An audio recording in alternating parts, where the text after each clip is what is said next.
There really isn't too much to really say about episode 3, which is entitled Screwjob. There really wasn't much more followed up from episode 2, where episode 2, which was Heat, dealt with some of like scandals and whatnot in the early 90s that Vince McMahon had to deal with. And at first, how episode 3 began, I thought they were going to start focusing on the introducing of like women's wrestling or something like that. What they started off with the whole Wendy Richter story. Nope. It was more so to kind of set the tone that this episode was about business is business, whether you like it or not. Because it also showed that Vince basically admitted that he just doesn't care. Life isn't fair, which is why incidents like the Wendy Richter incident happened, or what happened with Bret Hart with the Montreal Screwjob, which was where this ended. And also, how he was kind of a hypocrite as well. Remember back in episode 1, where a lot of the territories were complaining that Vince McMahon was taking different wrestlers from different territories and whatnot, when it's reality, it was just, he was just doing business. Well, it was around this time that Ted Turner and WCW was really picking up some steam. And they were the ones that were getting the big names for more money and less days. Because that's why a lot of people wanted to go to WCW, for more money, and also the scheduling wasn't quite as hectic. They didn't feel as pressured, and they got to have, of course, more time away from the ring to, in fact, recover. And that's why WCW took a big hit. And also because WCW was taking chances as well and focusing more on pro wrestling and doing a lot more of like the big, like, didn't see that coming. Like, of course, the Hulk Hogan heel turn when Hulk Hogan joined the NWO, which we will address how that was mentioned, of course, as well in this part. But like I said, we started off with the whole Wendy Richter incident, where Wendy Richter had the championship and she refused to drop the title.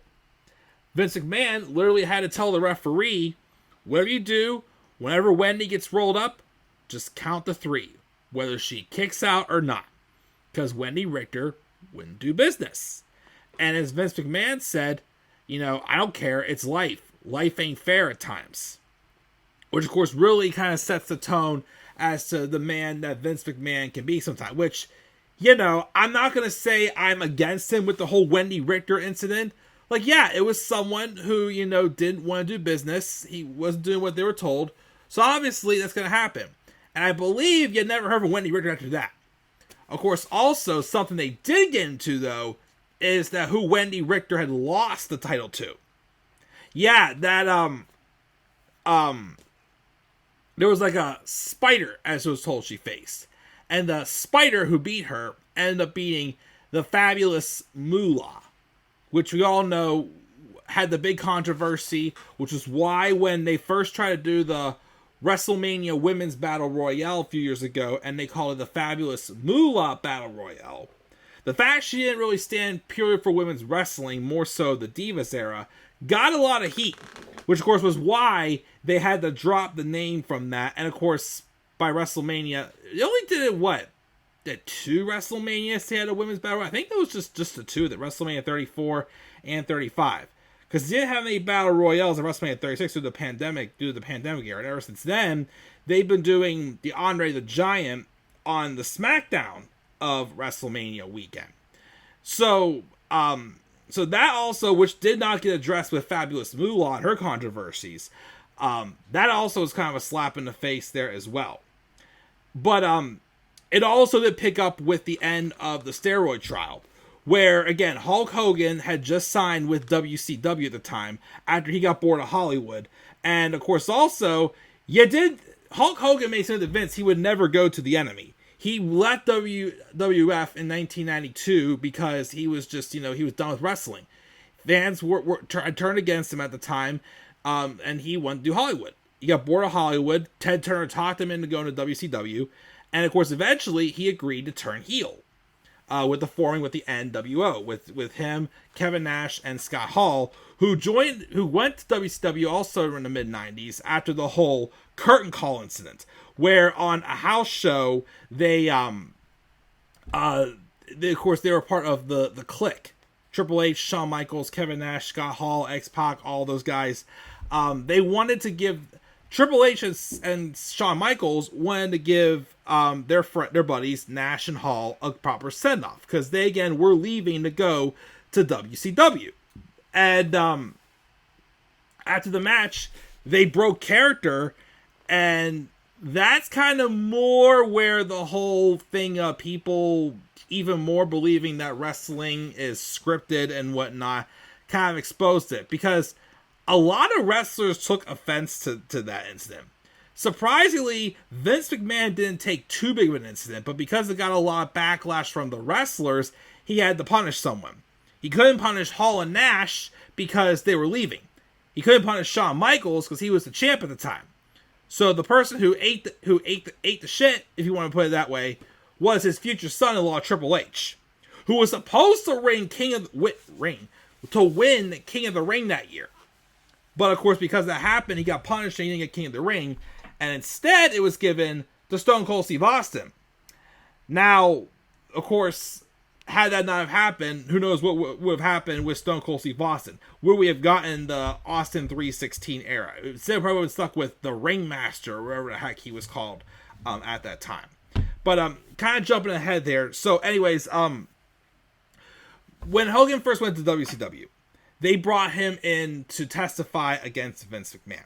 Now, I forgot to mention this also, but when the steroid trial first happened, Hulk Hogan, being Hulk Hogan, denied that he took steroids, which was very obvious that he did.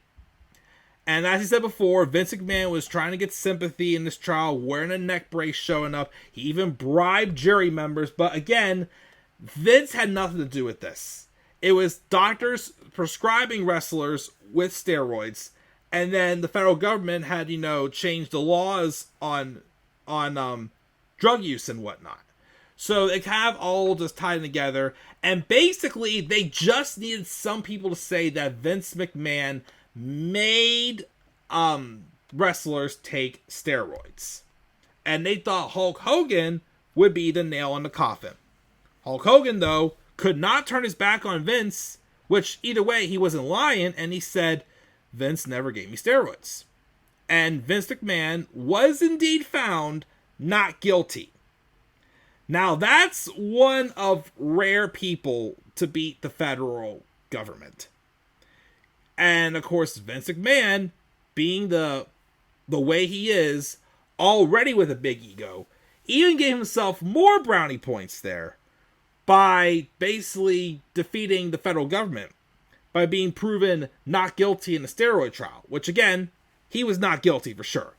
Any other scandals we talked about in this series, he's definitely, I could see him being guilty for. Has it been proven for most of them? No. But again, we have every reason to believe he is guilty of several things. But again, though, because of course, WCW was grabbing all the big names, the Scott Halls, the Kevin Nashes, the Hulk Hogans. I think Macho Man was there. Ric Flair was in WCW, but he went to WWF eventually. Several names, of course, well.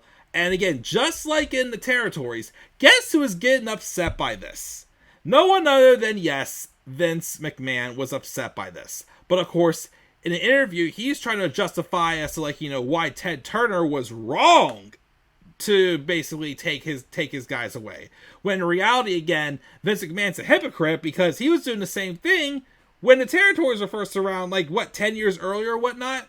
Yeah, if Vince McMahon makes it they can't do it to me, but the way I do business wasn't wrong. Which again, the way he did business back in the day when he first started, when he first bought the company, wasn't wrong. But he can't accept that, Ted Turner pulled the same tactics on him. And of course, as well, I guess again, everything we learned here. Nitro was not originally on a Monday night show. It was originally a Saturday night show. Eric Bischoff got it moved to Monday nights to take on Monday Night Raw, which again infuriated Vince. And what was also worse was WCW was live. Monday Night Raw was taped. And because it was taped, Eric Bischoff went as far as giving away the results of Raw. Like, basically doing everything they can to make them look superior to the WWF. Yikes. No wonder why in the mid-90s, the like 94 and 95 were like some low periods for the WWF. Because it was. A lot of people were leaving to go to WCW. Again, more so because more money and less, less days you had to work. I feel like there was something I'm missing. Again, there was those skits where WCW would tease Vince McMahon and WWF as well. It was, again, a vicious rivalry for sure with the Monday Night Wars, from what they, of course, they made it seem like to be for sure. And like I said before, Vince just, wasn't happy with it. And I feel like watching this feels like kind of like the time where Vince's ego really got to him. And it's like, weaknesses were exposed and he didn't handle it very well. Unfortunately, who does that sound familiar to today? That's right. I'm sorry, Tony Khan. I had to fire that shot at you. But, I feel like I'm missing something before I get to the Montreal Screwjob. I really feel like I'm missing something. I talked about WCW, the Monday Night Wars, all that jazz. I guess the only other thing left to really talk about is the Montreal Screwjob. Again, Bret Hart was getting ready to leave to go to WCW. And Vince McMahon wanted to put over Shawn Michaels at Survivor Series for the world title. Bret, though, of course, and Shawn did not have a good relationship, so Bret refused to do so. And basically, like Wendy Richter, Vince McMahon planned a screwy finish where Shawn Michaels put in the sharpshooter, and I guess, they were kind of in on it all together.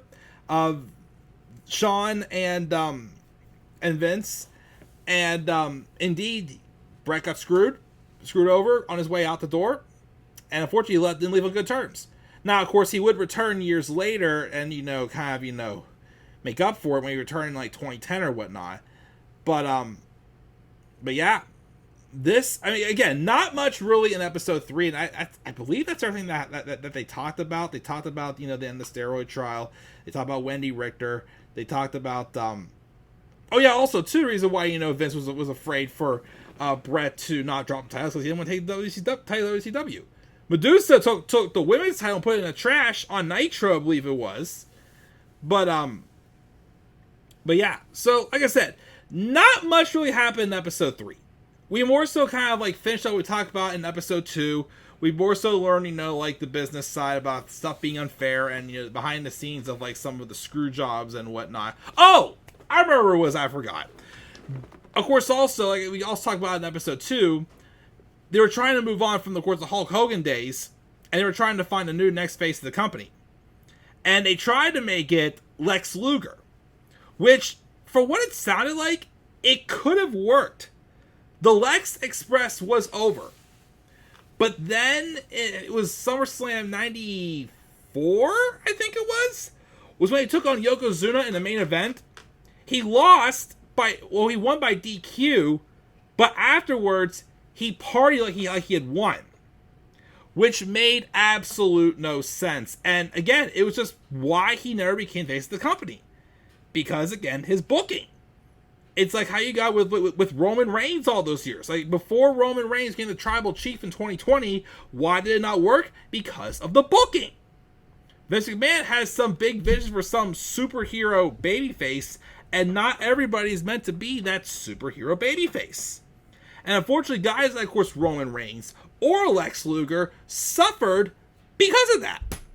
Of course, it didn't last long. We got to the mid to late 90s. We had the Shawn Michaels, the Razor Ramones, the Triple H's, the Rocks, Stone Cold Steve Austin's, which, of course, I'm sure we're going to start getting to there when we get to episode 4. But yeah, that's what episode 3 was so focused on. Again, was like business. And why sometimes things just aren't fair, as we learn.